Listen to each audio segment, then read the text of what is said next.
If you work as a manufacturing facilities engineer, installing a new piece of equipment can be as complex as the machinery itself.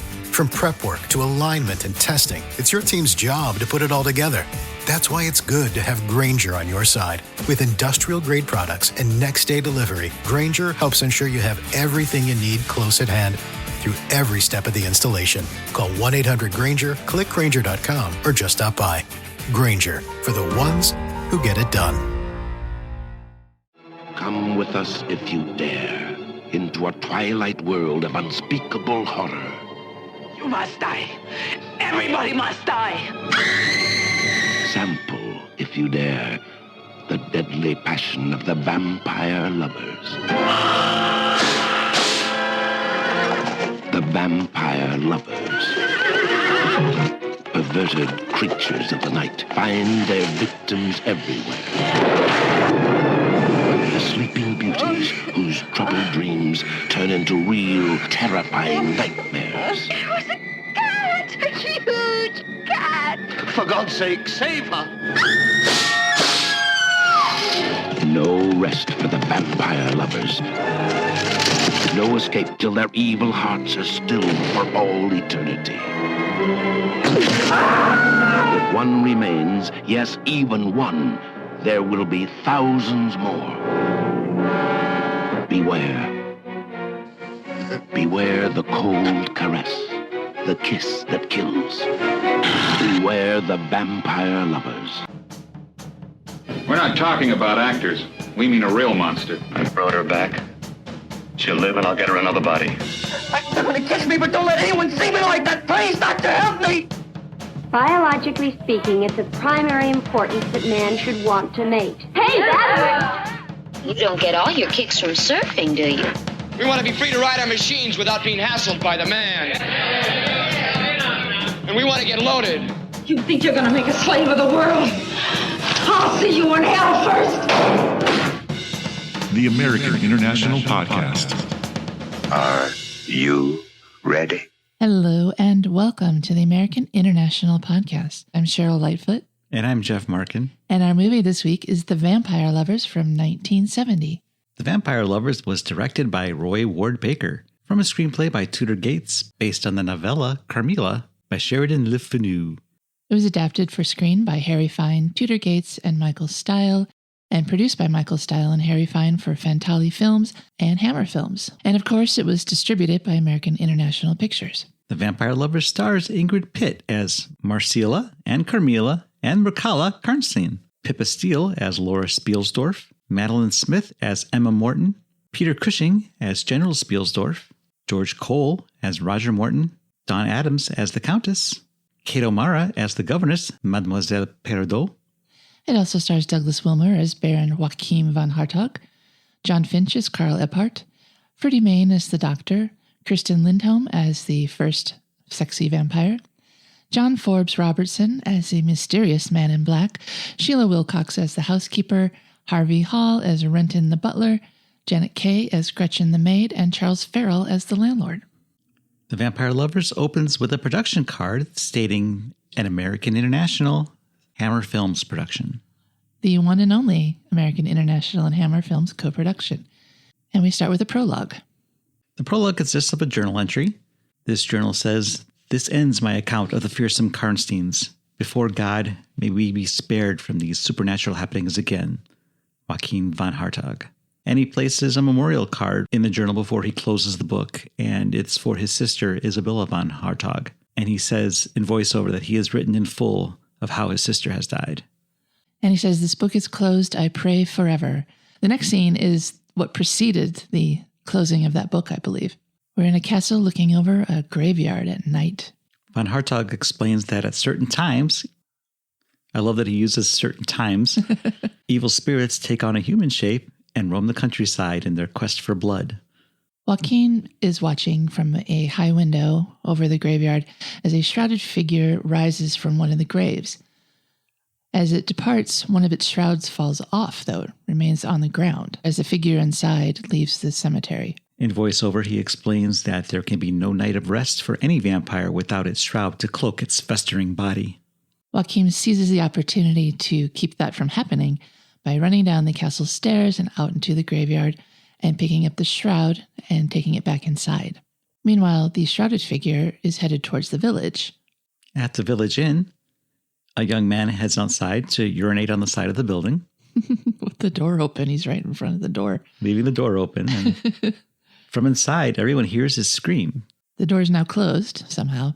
A barmaid gets up, runs to the door and opens it, just in time to see that man stumble inside with a bloody wound on his neck. Having eaten its evening meal, the vampire then returns to Castle Karnstein, where von Hartog is waiting. We see the poor shrouded figure searching here, searching there, searching everywhere for that shroud. She can't believe that she lost it. Von Hartog waves it from the window to get her attention. Like a bull in a red cape. We see the vampire under the shroud wiping its bloody fangs, just in case you were wondering what kind of creature we're dealing with. And the vampire's attention is gotten. She goes inside the castle. While this is going on, he's explaining in voiceover that a stake through the heart and decapitation are the only ways to kill a vampire, because it's really important for a vampire film to establish the rules early on, because every vampire film uses its own set of rules. As does this one. The shrouded figure approaches Hartog, where he lies in wait, holding a sword. And when the shrouds drop, the vampire is revealed to be a beautiful young blonde woman in a see-through nightgown. Hartog stands transfixed as she approaches him, and it's only when she pushes her breast into his crucifix that he becomes aware of his senses again. As does she become aware of a burning sensation on her chest, which gives her the most funny gobsmacked look. As if she couldn't believe he would do this to her. So she vamps out, fangs bared, but before she can attack, Hartog severs her head from her body, and we go to the opening credits. Not until we see that head bounce on the floor, though. The opening credits play out over a map of Austria. Once the credits have finished, we zoom in on the Duchy of Styria, where there is a ball already in progress. A merry ball. Very merry ball. General Peter Cushing, General Spielsdorf, is watching as his niece Laura dances with her beau. Laura sees that her friend Emma is about to leave, so she goes to say goodbye to her. Emma's with her dad, Mr. Morton, and Emma and Laura promise they will see each other soon. And Emma and her father bid adieu to Laura and her uncle, the General Spielsdorf. Outside, a carriage arrives fashionably late, and the occupants of that carriage, the Countess and her lovely daughter, walk in to the ball. The Countess introduces her daughter, Marcilla, to the general, and the sight of Marcilla gets all the young men in the room excited. And they talk about, this is the Countess who just moved in a few weeks ago in that empty manor down the way. One of the men wants very badly to dance with Marcilla, and he goes up to talk to her. Laura is dancing with her fancier, who goes by the name of Carl, and she notices Marcilla dancing with this other man, and she knows that every other man in the room is staring at this girl except for Carl, but also notices that Marcilla is staring at Carl.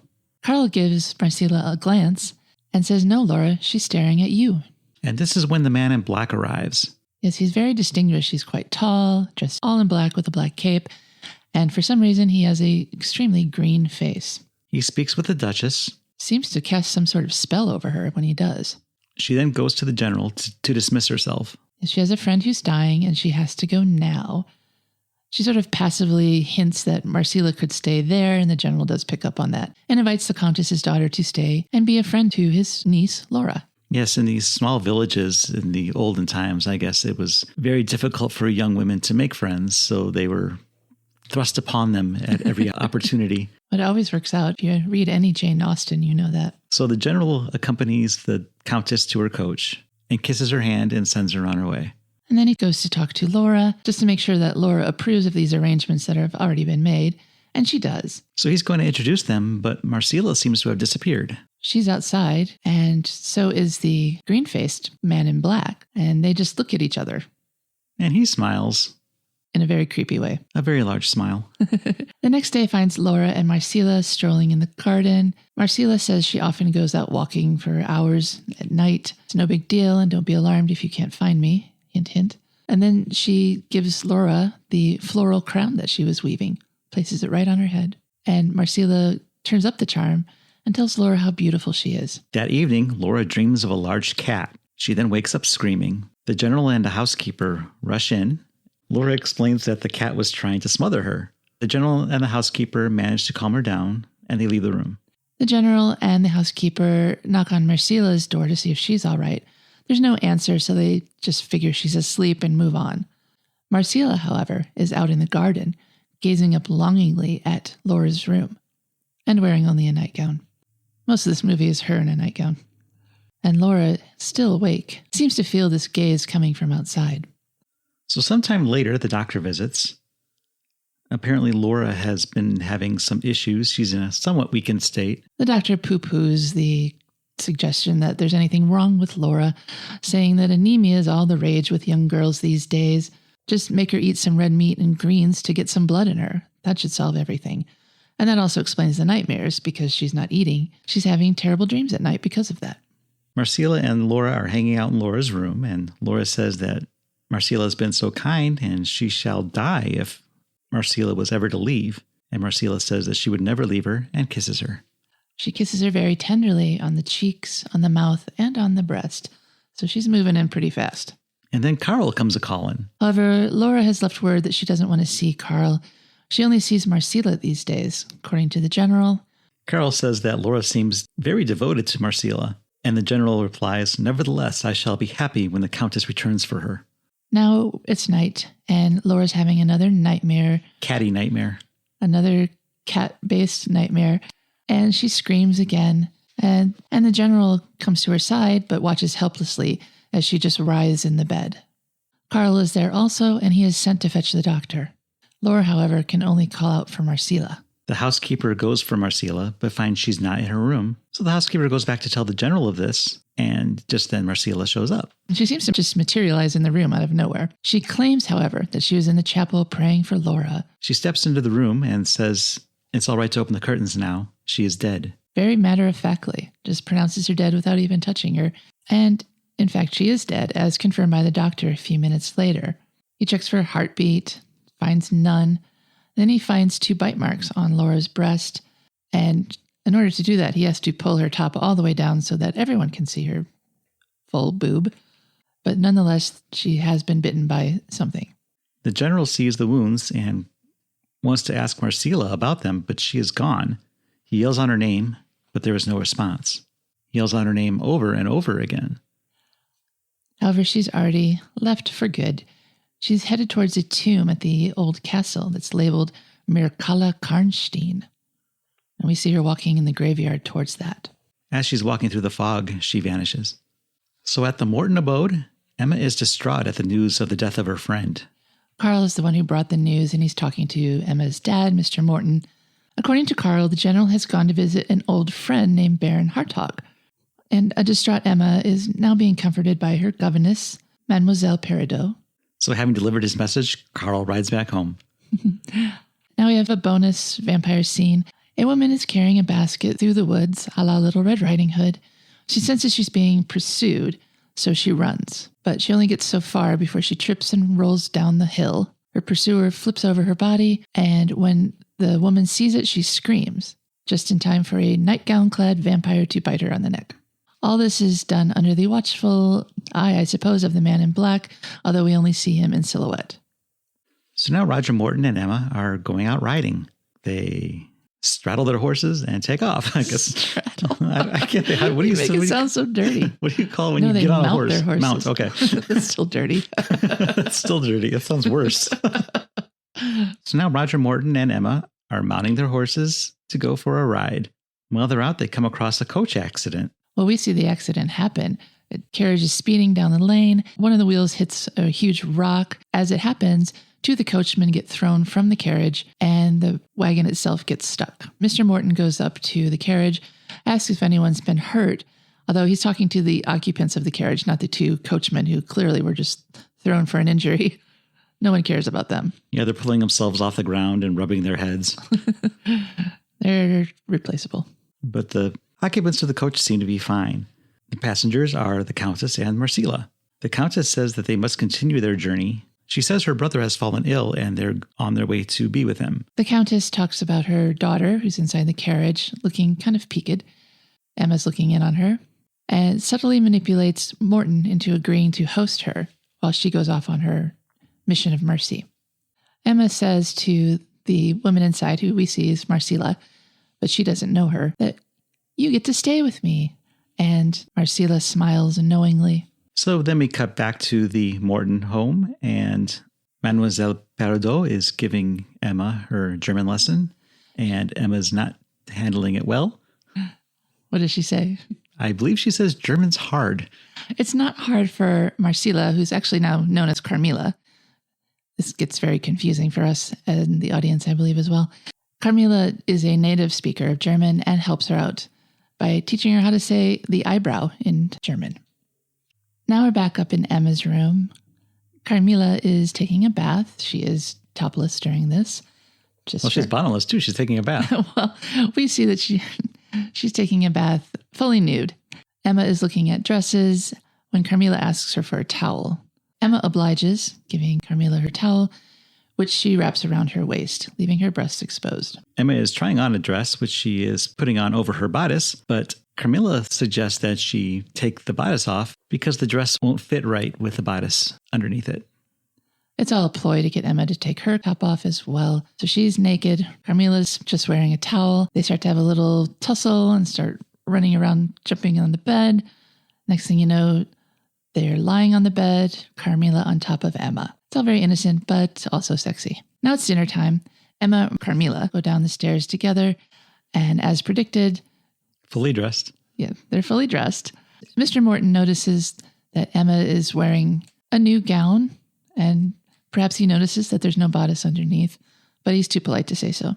That night, Emma dreams of a great cat with enormous eyes. She's dreaming Laura's dream at this point, because we see Laura being attacked. Emma wakes up screaming, and Mademoiselle Perrodot comes in and tries to comfort her. When Emma speaks of seeing a great gray cat, Mademoiselle Perrodot manages to convince her that what she saw was their cat Gustave's shadow. She puts the big shaggy tabby cat in front of a candle and casts his shadow on the wall. And she says, the trouble with this part of the world is that they have too many fairy tales. And because Emma is not a very intelligent girl, she is sated by this explanation and goes back to sleep.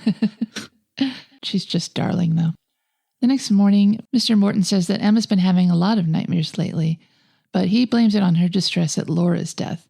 He also says that he's leaving. He wishes he didn't have to go to Vienna, but he's leaving her in the care of Mademoiselle Perrodot and Carmilla, so all should be well. Carmilla personally volunteers to look after Emma. Enthusiastically.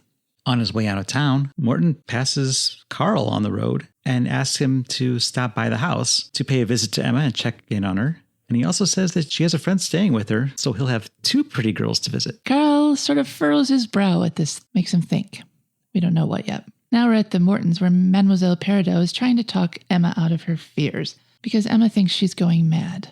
Mademoiselle Perrodot tells Emma that she shouldn't let her imagination get the better of her. In Emma's room, Carmilla is reading a romance novel to Emma, but she's dismissing the idea of wanting a handsome lover, or at least a male one. Meanwhile, Mademoiselle Perrodot is listening outside the room. Emma tells Carmilla that she hopes Carl will come visit her. She has to remind Carmilla who Carl is, the late Laura's boyfriend, and this upsets Carmilla. Carmilla snaps at her for being like an old peasant woman, but after this little spat, they apologize to each other and make up with a kiss, and Carmilla declares her love for Emma. Emma notices that Carmilla is acting jealous, which is strange because they're two women, not a man and a woman. Carmilla says that she wants Emma's love all for herself. And this is when Mademoiselle Perrodot comes in to break up the tete-a-tete and says it's time for bed. Carmilla kisses Emma goodnight and steps out of the room. When Mademoiselle Perrodot follows her, Carmilla says, "Good night, Mademoiselle Perrodot. You are so kind," and gives her a kiss on the cheek. There's kisses for everyone.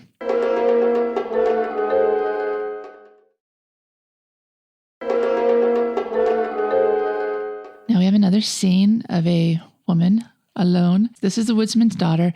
She's sleeping in her hut when she's awakened by a stranger. She awakens to find her face being caressed, and she smiles at this. But then her smile turns to screams. Another woman rushes into the cottage hearing the screams, sees the bloody-necked body of the woodsman's daughter, and screams herself. And then we see Carmilla once again fading into the fog. It's the next day, and Carmilla and Emma are outside. Carmilla sitting in the shade in an alcove while Emma is enjoying the sun. Emma tries to coax Carmilla into the light, but that's not happening. Carmilla doesn't do sun. Carmilla says the sun hurts her eyes, and Emma tries to convince her that the sunlight is life-giving, and Carmilla laughs and says that Emma is so silly sometimes. What a goose. Just then, a funeral procession goes by. It's for the woodman's daughter who recently passed away of mysterious circumstances. I think the church bells are ringing. It's very loud, and this really freaks out Carmilla. She hates funerals. She hates them. She covers her ears and begs for the noise to stop. Now, Carmilla says that Emma must die. Everyone must die. Yeah. And Emma apologizes.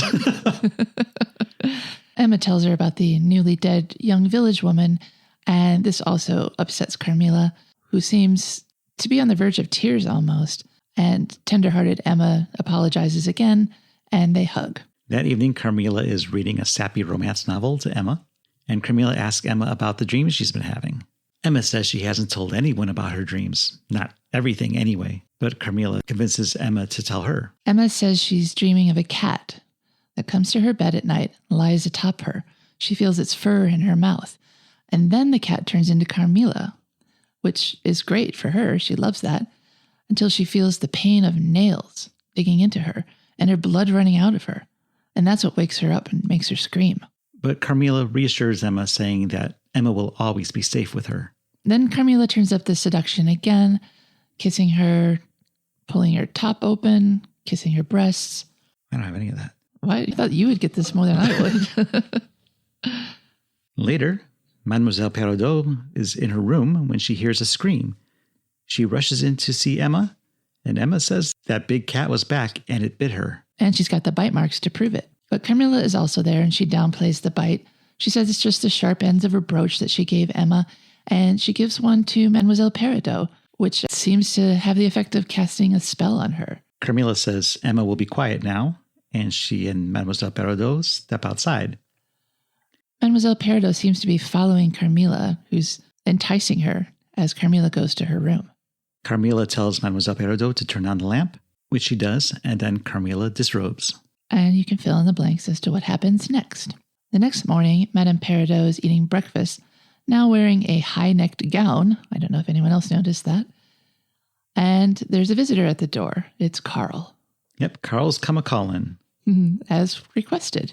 He explains that Mr. Morton had asked him to stop by, and Mademoiselle Perrodot says that Emma isn't there, that she's out on a picnic. Carl asks about Emma's friend who was staying with her, and once again, Mademoiselle Perrodot lies and says that that friend is gone. Carl wants to come back the next day. Mademoiselle Perrodot says, no, you can't, we'll be busy, and instructs him to come back sometime next week. As he leaves, we see Carmilla looking on approvingly at this subterfuge. Now we need Gretchen, the maid, who goes into Emma's room and finds Emma not responsive. So she goes to Mr. Renton, who's the butler, and he asks if Mademoiselle Perrodot has been made aware of this. Gretchen says that she only just discovered Emma and hasn't had a chance to tell anyone else, so Mr. Renton goes to Perrodot himself and suggests that she call for the doctor. There's another person in the room when this happens, though. Carmilla is behind Renton, and she gives Mademoiselle Perrodot a look, and correctly interpreting that, Mademoiselle Perrodot says to Renton that she will call a doctor when she deems it necessary. So Renton goes to the village inn to vent his frustrations. While drinking, he's complaining to the landlord that Perrodot won't send for a doctor for Emma. He then makes a joke about vampires, and all the sounds in the inn come to an abrupt halt. Yeah, it's the record scratch moment, only it's more like accordion scratch. The music stops, the chattering stops. Renton says he was just joking, but the landlord says it's not a joke. 3 women in the village have died, and all that was heard was a scream in the night. And the next day when they were found, all the blood had been drained from them. Somehow this sparks an idea in Renton. So Renton defies orders and goes to fetch the doctor himself. So back at the Morton residence, Carmilla is once again visiting Emma in her room, and Emma asks Carmilla if she is dying, and Carmilla says yes. Emma asks if she will live until her father returns, and Carmilla says, perhaps, and kisses her. Downstairs, we see Renton letting the doctor in. Mademoiselle Perrodot looks unhappy of that.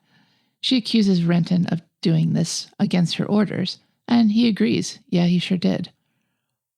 The doctor goes up to check on Emma, and he sees the bite marks, but reassures everyone that Emma is not dead yet. Renton comes in with a vase full of garlic flowers. He says they have an antiseptic scent The doctor asks if he's been listening to village gossip, and Mademoiselle Perrodot immediately reacts and says, "Take those flowers away at once." But the doctor tells Mademoiselle Perrodot to not interfere with his treatment. She leaves the room, unable to bear the scent, and once she's gone, the doctor and Renton smile. They've obviously cooked this up together. The doctor tells Renton to bring in even more flowers. As Renton leaves, the doctor fishes through Emma's jewelry box and finds a crucifix, which he fastens around her neck. Before taking his leave, the doctor talks to Renton and tells him to have a maid sit with Emma and to make sure that Mademoiselle Perrodot stays away from her. And the doctor says he will return in the morning. And Renton says that he has sent for Mr. Morton to return. So Gretchen is given the task of bringing more garlic flowers into Emma's room.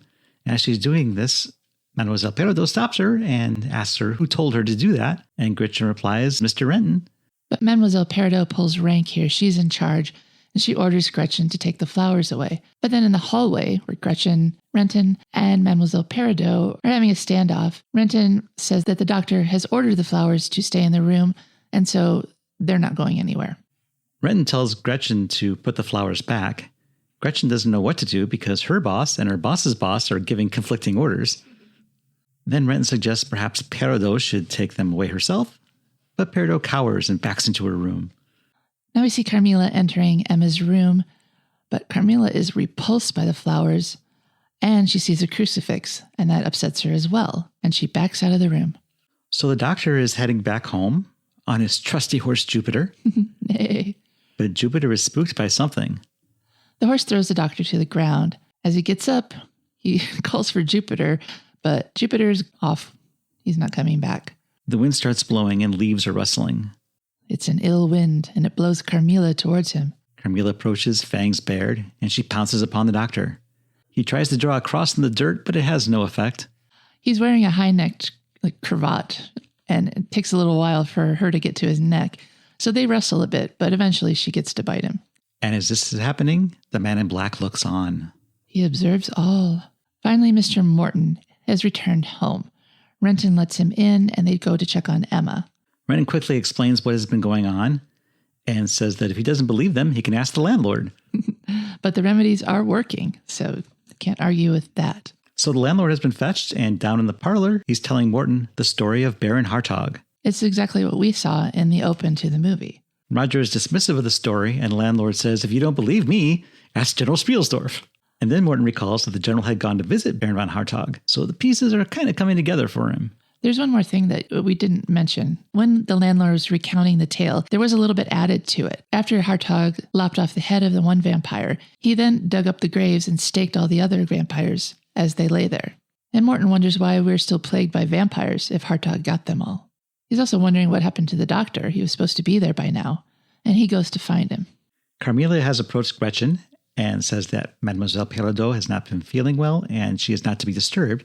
And she says that she wants to spend some time with Emma, and she asks Gretchen to remove the flowers. But Gretchen says she cannot do this due to Mr. Renton's orders. So Carmilla asks, where is Mr. Renton?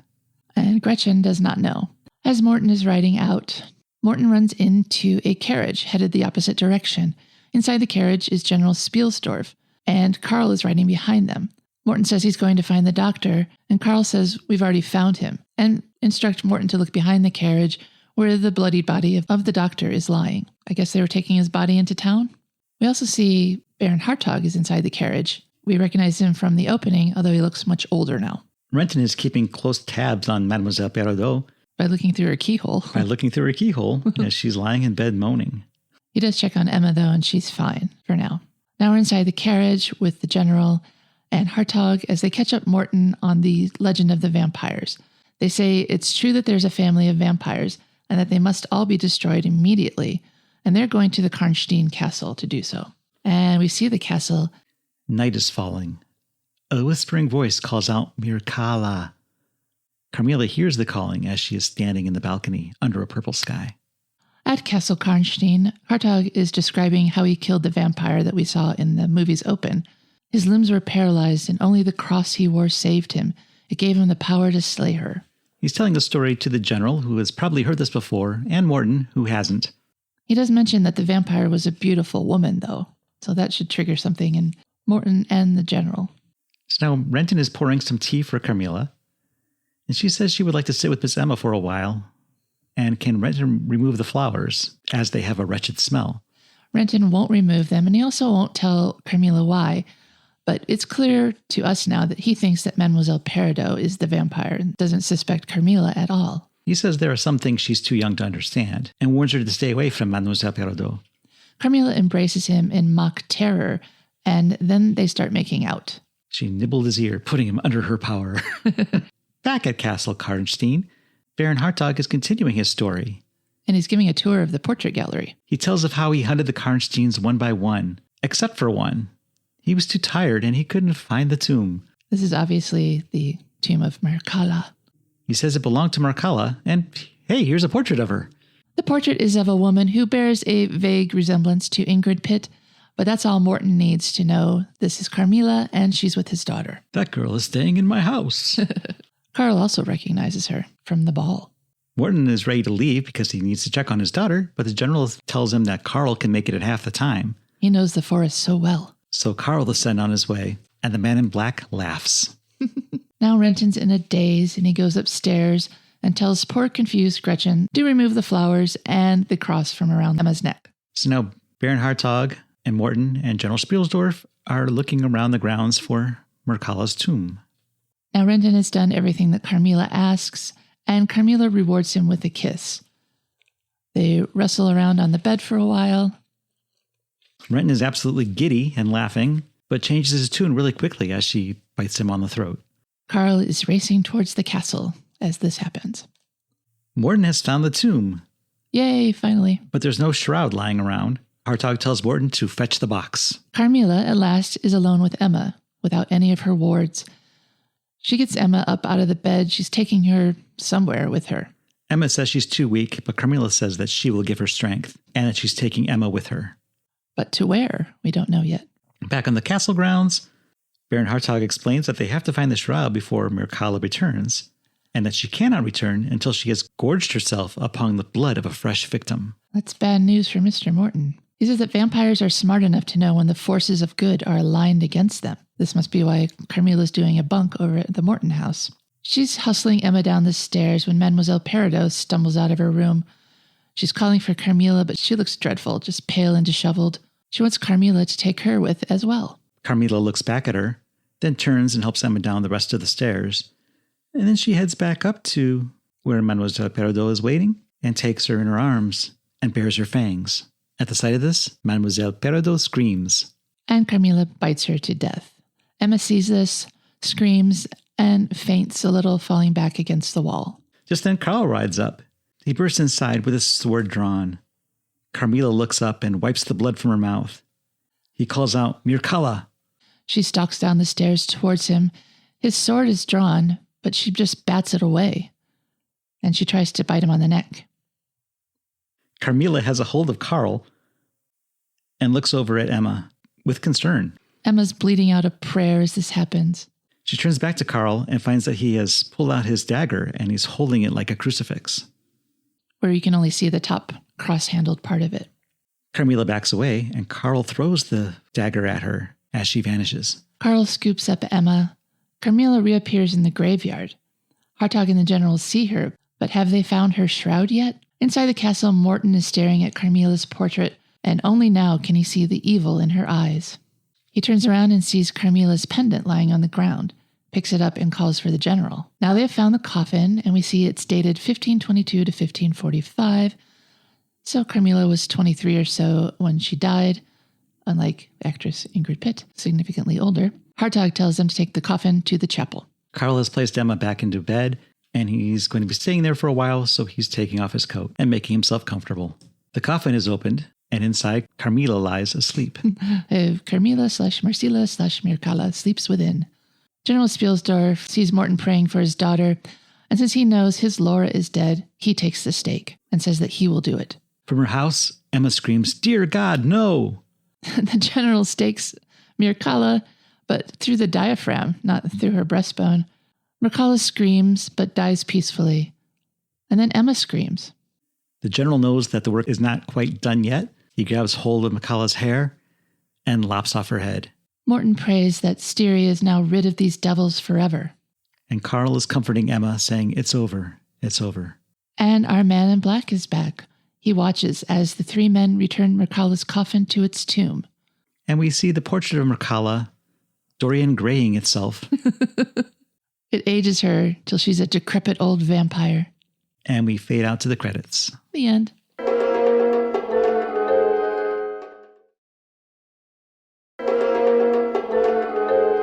Welcome back to the American International Podcast, where we're talking about The Vampire Lovers from 1970. This film was the first and only co-production between Hammer Films and American International Pictures.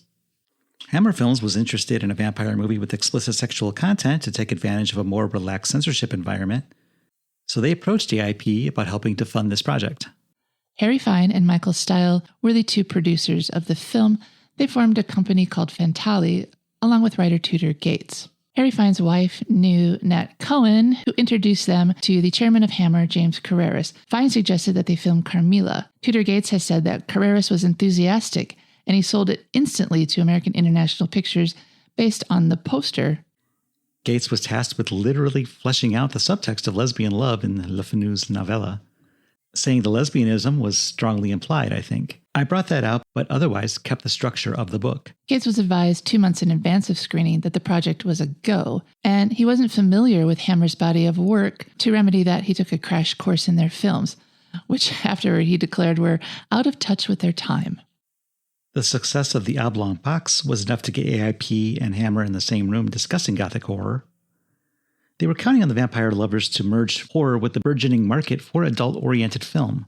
Given that the Poe movies routinely grossed over $1 million at the box office, AIP's investment of just $400,000 seemed like a safe bet. Of course, censorship was going to be an issue. Before production, the script of The Vampire Lovers was sent to Chief Censor John Trevelyan, who warned the studio about depictions of lesbianism, pointing out that a previous lesbian film, The Killing of Sister George, had 5 minutes cut out by his office. It was his view that sex and horror should never be juxtaposed. In response to this, Hammer replied that the lesbianism was not of their doing, but was present in the original story by Le Fanu. Trevelyan backed down as a result, but not before asking Hammer chairman James Carreras to have a word with AIP, saying, for heaven's sake, stop AIP putting out the kind of publicity recently shown in the trade press, referring to the lurid teaser posters released to Today's Cinema and Kinematography Weekly. Even if the producers had wanted to comply with all the censors' wishes, and they frankly didn't, it was too late. By the time they received the letter, they said, direct quote, production was already underway with fangs drawn and nipples bared. James Carreras rejected a suggestion that Bond girl Shirley Eaton play the lead on the grounds that she was too old. Ingrid Pitt was only 10 months younger than Eaton, but she was eventually cast nevertheless. Shirley Eaton was Sumeru. I don't know if she would have been as good in this movie. The director claimed that after reading the novella Carmilla twice, he didn't get a sense of any lesbian content. And Ingrid Pitt has later claimed that she didn't play the role as though the vampire was a lesbian, but rather an asexual being. After Douglas Wilmer was cast as Baron Hartog, D. Hayward, the head of American International Pictures London, insisted on a recognizable Hammer name for the film and asked Fine and Steele to check on the availability of Christopher Lee or Peter Cushing. To Hayward's relief, Cushing agreed to play the part of the general just in time to attend the press launch for the film. And it was suggested that Christopher Lee be on board as well, playing the part of the Man in Black. But since Cushing had already signed on, the producers felt there was no reason to blow the budget on Lee, even if he was known for doing such cameos. Instead, they hired John Forbes-Robertson, whom they felt was enough like Lee physically to play the part. AIP, ever mindful of the possibility and profitability of sequels, suggested that his character not be dispatched at the end, as was originally planned.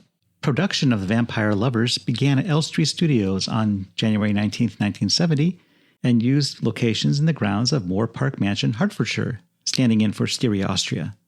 Produced on a relatively low budget of £165,227, it was the final Hammer film to be financed with American money. Most of the later films were backed by Rank or EMI. Gates thought AIP gave Hammer $400,000, so Jimmy had change left over. He said Fantale, his company with Fine and Styles, had a 25% profit stake, which was very lucrative for the time. Yeah, it proved to be a really good deal for them.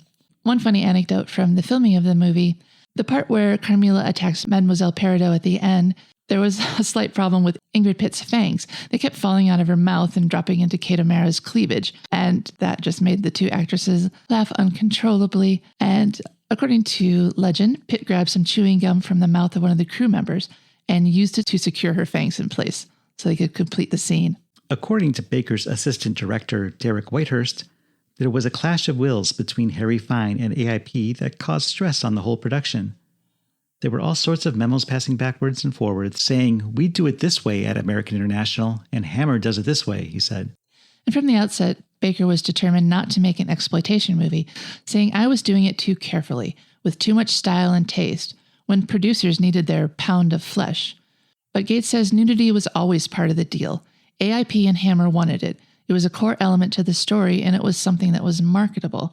And that leads to the scene where the doctor has to expose Laura's entire breast to show off the bite mark. It wasn't really necessary to get any nipple involved there, but they did. For her part, Madeline Smith hated the nudity, but felt she had no choice but to comply. She was misinformed that the nude scenes would be filmed exclusively for the Japanese market, which turned out not to be the case. She says she was a true innocent during the production, saying, "I was cast because of my gormless face. When you see me as a virgin, you are getting the genuine article. I hadn't a clue how to react to the machinations of a lesbian vampire. I didn't even know what a vampire was." Really? Kate O'Mara, however, was able to rebuff all suggestions by producers to go topless. She does have an implied love scene with Carmilla, which was part of Baker's plan to make Carmilla a woman who just happened to be lesbian and a vampire, avoiding any camp or cartoonish portrayal of the character. The Vampire Lovers was released on October 4th, 1970. It was top billing on a double feature with Cult of the Damned, which was a recut version of the movie Angel, Angel, Down We Go from 1969. Taglines for the Vampire Lovers include, "If you dare, taste the deadly passion of the blood nymphs." "Beautiful temptress or bloodthirsty monster. She's the new horror from Hammer." "A blood-stained tale of terror and torture." "A tale of unholy bloodlust. Even the lifeless ones can love. Even the dead can desire." "An erotic nightmare of tormented lusts that throb in headless undead bodies." "Carmilla is really queen of the lesbian vampires." AIP's publicity played down the lesbian angle, surprisingly, but still went with the tagline about throbbing lusts. The film received an R rating for its release, which was largely unheard of at the time for horror films. AIP encouraged theater owners to send employees wearing vampire costumes adorned with banners proclaiming the theater's playdates to hand out candy kisses to people with the message, "Not all kisses are sweet. Come find out why." The Vampire Lovers has received mixed reception from critics. Variety's review of the film was mixed, claiming the story was not great and it had fairly flat dialogue, but the script had all the needed ingredients. A.H. Weiler of the New York Times said, "Roy Ward Baker and his writers have had the diverting temerity to present their cheap vampire as a photogenic temptress with distinct lesbian drives. Ingrid Pitt is a vampire to delight any red-blooded peeping Tom, despite her German accented English. Vampirism, which has become a silly business on screen, is at least easy on the eyes in this case." And he declared the movie a departure from the hackneyed, bloodied norm, professionally directed, opulently staged, and sexy to boot. The Monthly Film Bulletin declared, "Rather below par, even by recent Hammer standards, this involves the customary heavy-breathing, lusty fangs, and tolerable luxurious sets, with the innovation of an exposed nipple or two to support the lesbian angle." And Dave Kerr wrote a favorable retrospective review for the Chicago Reader, writing that the film resulted from the last significant surge of creative energy at Britain's Hammer Films, which thereafter descended into abject self-parody. During an interview in 2000, Ingrid Pitt was asked if she was at all reluctant about her extensive nudity in this film.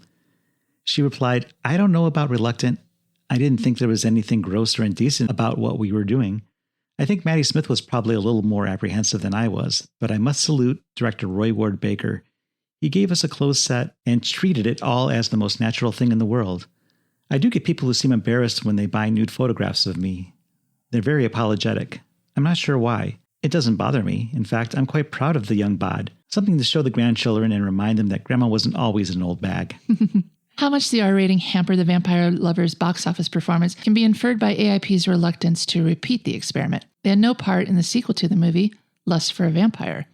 AIP's hesitancy might have been more financial than artistic, though. They thought Hammer was too careless with their casting and their finances. Following Lust for a Vampire, there was one more entry into the Karnstein trilogy. This one was called Twins of Evil. Of course, many of the cast members of the Vampire Lovers appeared in other American International Picture films.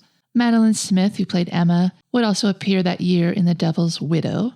Peter Cushing as General Spielsdorf had previously appeared in Scream and Scream Again the same year, and in the future would appear in Dr. Phibes Rises Again in 1972, Madhouse in 1974, and At the Earth's Core in 1976. The Countess, Dawn Addams, was in House of Fright in 1960. That movie was also known as Jekyll's Inferno, and The Two Faces of Dr. Jekyll.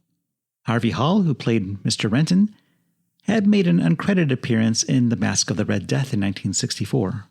Janet Kay, the poor put-upon maid Gretchen, would appear in The Devil Within Her, also known as Sharon's Baby, also known as I Don't Want to Be Born in 1974.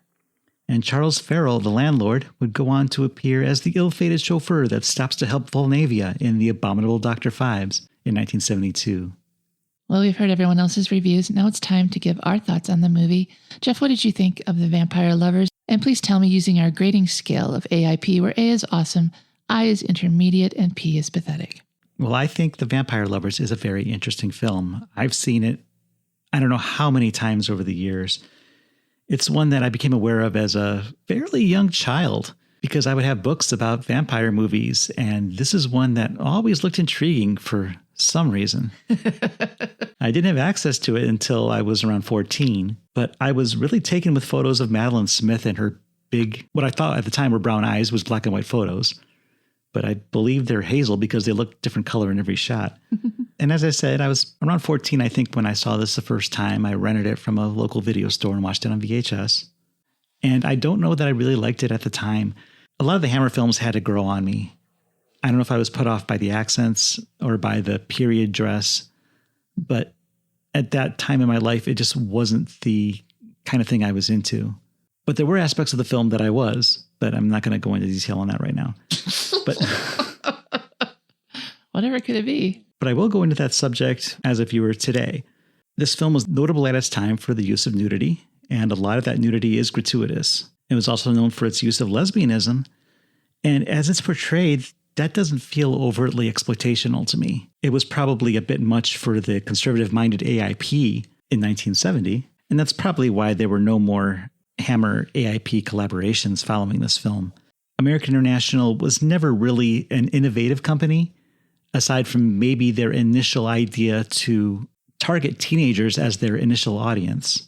From that point on, they just tended to follow trends and do it well. Fortunately for AIP, though, they did have a lot of collaborators who were more innovative than they were. Roger Corman was at the vanguard of the biker movie trend, with which AIP was fortunate enough to be able to take part of. But as I stated back when we discussed Wild Angels, they had just released the final Beach picture a month before that. They had a tendency to run these trends until they ran them into the ground. They might try to change them a little bit. We talked about a movie called Sergeant Deadhead, which was an attempt to revitalize the Beach picture as an army picture, and that didn't go so well. And a movie like A Matter of Time, which may have seemed innovative at the time, probably looked really good on paper, but didn't really work in execution. So the success of The Vampire Lovers is due to Hammer Films. It's a strong story, and we of course have to give credit to the source material, the novella Carmilla by Joseph Sheridan Fanu. And it's interesting when you note that the story in the film is told differently than the novella. In the novella, the story is narrated by Laura, which is the character of Emma in the film, and the story of Laura in the film, which in the book is the character of Bertha, isn't told until the latter part of the book when General Spielsdorf shows up to tell his version of the story. So what they did was they took all this and put it in chronological order for film going, and it works pretty well. The problem with this is that the movie basically has three beginnings, where we have the prologue from Baron Hartog, and then we have the story of Laura and Marcilla, and then that same story is told with more detail with Carmilla and Emma. And even though it's repetitive, it doesn't feel repetitive.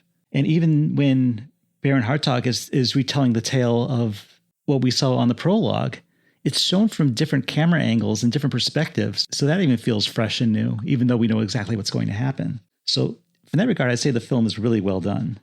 And the most striking performance in this film, I would say, is Ingrid Pitt. Her character is compelling because she really does seem to love Emma, and her relationship seems a little deeper than it was with Laura. Laura was a food source.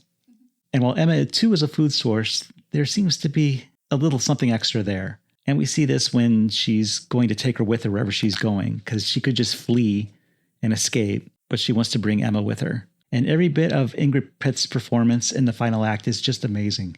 When she enters Emma's room and sees the crucifix around her neck and then notices the garlic and backs out of the room, the expressions on her face, she's confused, she's surprised, she's a little alarmed.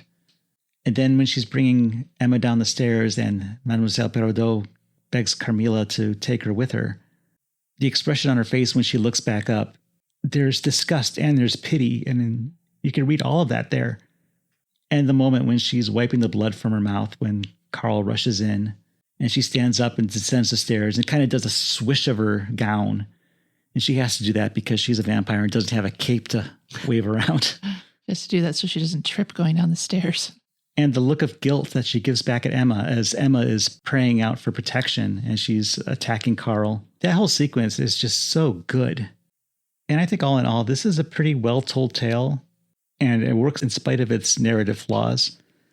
So to me, I'm giving this one an A for awesome. What do you think, Cheryl? I think The Vampire Lovers is a stylish movie. It's sometimes silly for a vampire flick, and it doesn't spend a lot of time on characterization, but I think the story is still a good one.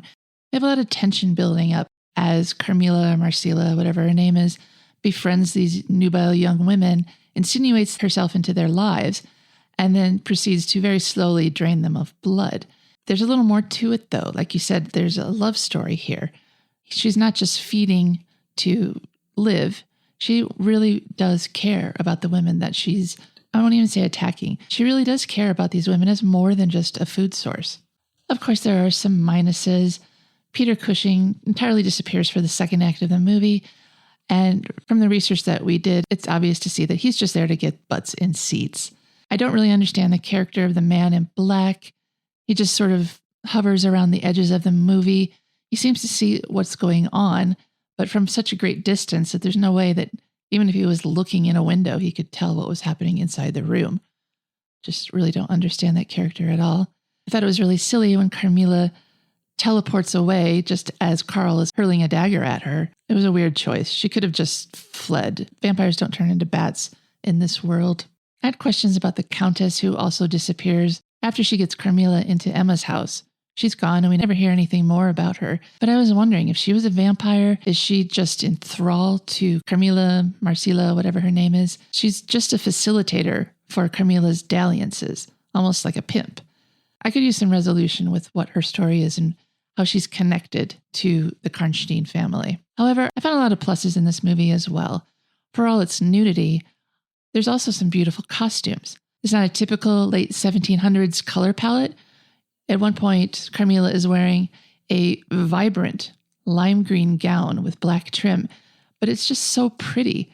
And Emma wears a vibrant sky blue gown, almost royal blue. The gowns are really lovely. The color palette is beautiful. The backgrounds, they didn't really spend a lot of time on the backgrounds in this movie, the setting, but the vibrance of the colors of the dresses injects some life into an otherwise pallid set dressing.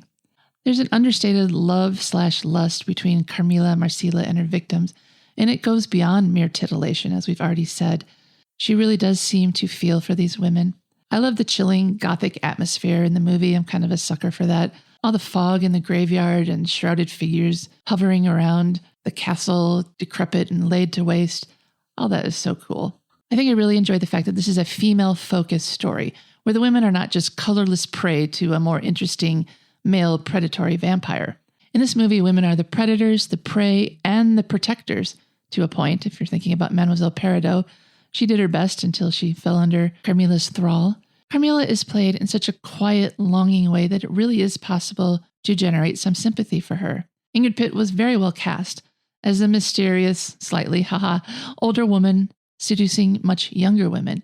And she's obviously older than 23, as her coffin suggests, but I think she works around that handicap just by having a younger spirit. All in all, I think this was a very good movie. It certainly could have gone down a more salacious and exploitative way than it did, but it turns out to be almost a love story. So I definitely want to give it an A as well. Hey, we agree again. I think we like vampire movies. Always going to give those a fair shake. Well, I think we can close the tomb on this episode of the American International Podcast. I'm Cheryl Lightfoot. And I'm Jeff Markin. And until next time, we'll meet you at the drive-in. Follow the American International Podcast on Instagram and Letterboxd at AIP_pod and on Facebook at facebook.com/American International Podcast. The American International Podcast is produced and edited by Jeff Markin. A man whose mind is distorted by hatred. And Cheryl Lightfoot. A girl hungry for too many things.